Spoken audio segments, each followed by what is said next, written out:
I'm a customer product design manager at Waitrose.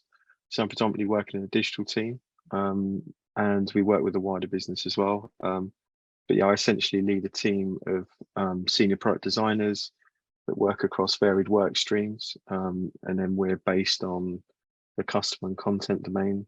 So yeah, we don't really look at the browse journey that customers go through, but we look at more kind of customer missions like signing in, um, their actual account, and then across like the inspiration pages, and yeah, just basically anything away from the browse journey. And we don't really touch the app either. That's a separate team.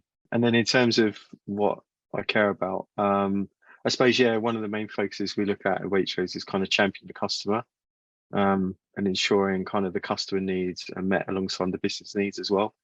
That's obviously really important at the moment with what's happening with kind of the current climate as well. So yeah, we just make sure that that's sort of touched across all the experiences that we work on, really.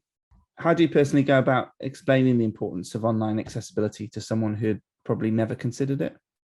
We occasionally have sessions where we talk to stakeholders about obviously the needs of accessibility for our wider experiences. And yeah, we just like to take a step back and just, pull out some kind of figures, insights. I suppose because we're predominantly UX designers, we love kind of stats and data. So yeah, we kind of look at, just around 14.6 million disabled people in the UK. And then we put like, that's 22% of the population. That obviously gets a bit of a kind of, I don't think people consider it as that high essentially.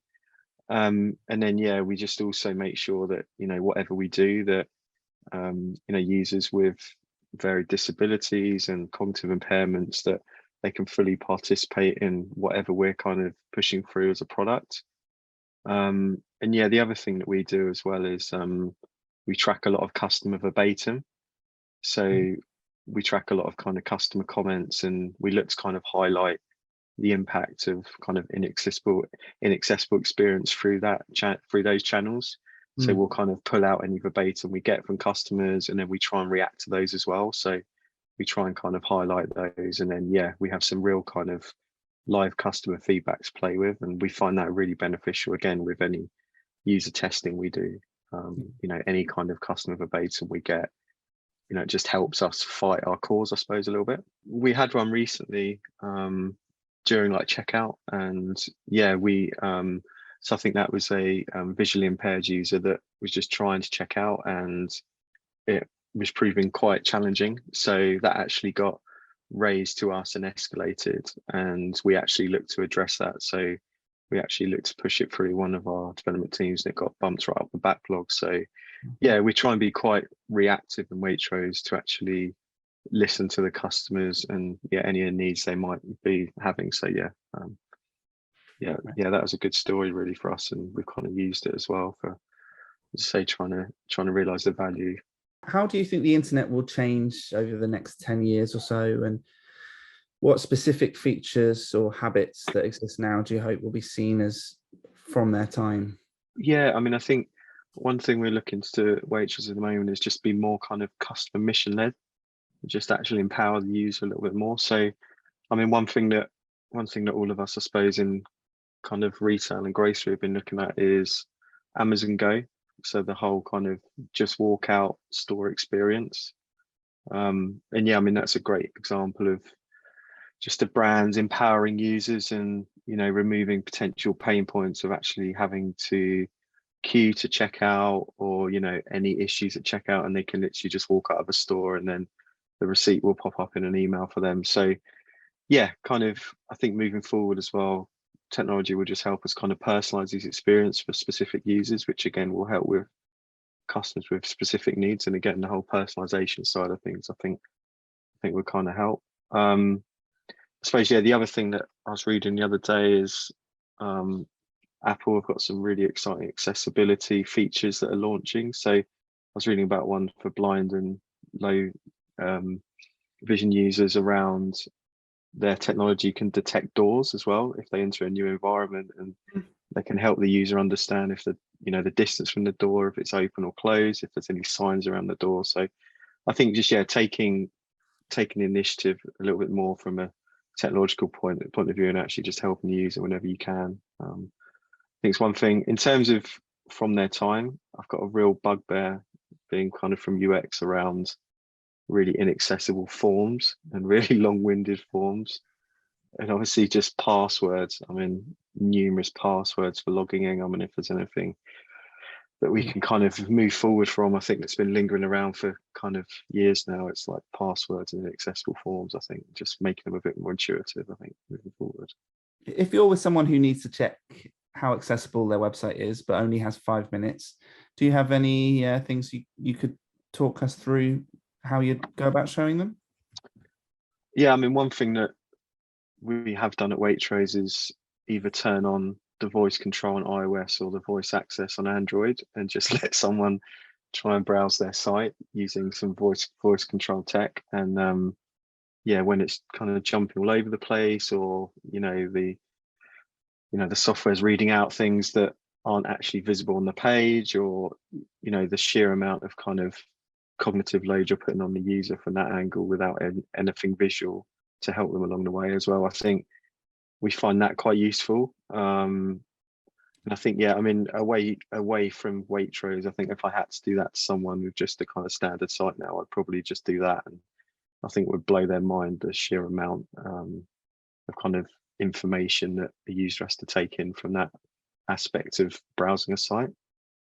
Yeah, great. Yeah, really interesting point on the let alone just trying to control the thing, but the sheer amount of cognitive load it puts on you, the amount of information to digest.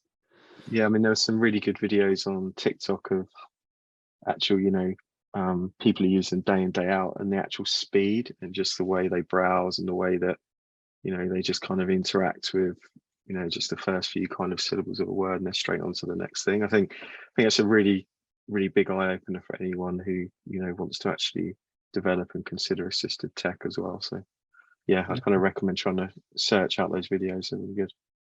In terms of the adoption of more accessible digital products, what do you think is the biggest challenge facing us? Over the years, I think it's just actually realizing the value of it. I think it can be quite hard to kind of put a figure on it, and actually, from a business perspective, what does it mean to be fully accessible? One thing we've done at Waitrose over the last year and a half, I think, is set up a accessibility champion squad.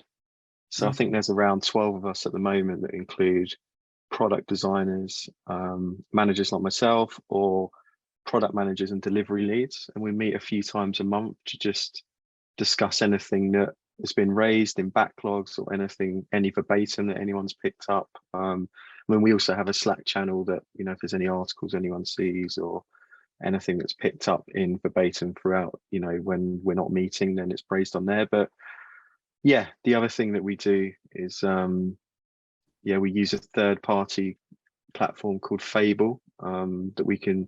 So we do a lot of auditing through them, and any new experiences that we launch, we actually run it through Fable with their kind of community of testers from an accessibility perspective. So yeah, we found that really useful. And then we have catch-ups with them quite a lot. And then, yeah, the champion squad as well was just given the wider business a team that they can reach out to if there are any accessibility concerns. Like I said about the visually impaired user,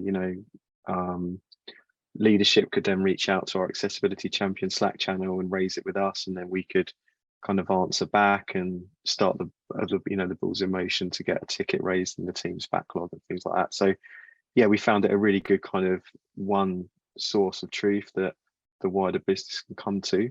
And yeah, we're just trying to kind of champion that. So, if there's any events in terms of accessibility, and we try and run kind of workshops and, any training and stuff. So yeah, we're trying to kind of just empower the rest of the team as well. Yeah. I think it's just us getting, a group of us that are, it's away from our day-to-day tasks that we do in our kind of agile teams and, the rest of the digital team. And it's just, we're all quite passionate about trying to raise the profile of it in the rest of the business as well. So yeah, all of us are kind of quite keen and proactive. And as I say, we've got Fable on board now that really help us push that forward. And they've done a few kind of lunch and learns with us as well. So yeah, we're just trying to push it really.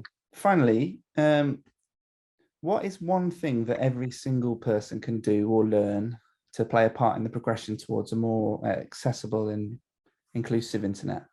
I suppose I'd encourage anyone, you know, involved in digital products or anything to do with experience, even, you know, the graphic design side of things, just to be more empathetic. And ultimately, you know, that will lead to you being, I suppose, your solutions or ideas being more considered, customer focused, and, you know, more likely to solve problems that will benefit the end user. I suppose, yeah, the other thing as well is just making sure that any values added up front, because we found as well, you know, that adding things in or retrofitting anything that is inaccessible is a lot more time consuming and costly. So Yeah. I think that's why we're trying to do a lot of that up front now with our kind of, you know, our user testing from an accessibility perspective, and just, yeah, thinking of kind of the wider picture a little bit more, because, yeah, retrofitting can Mm. be quite detrimental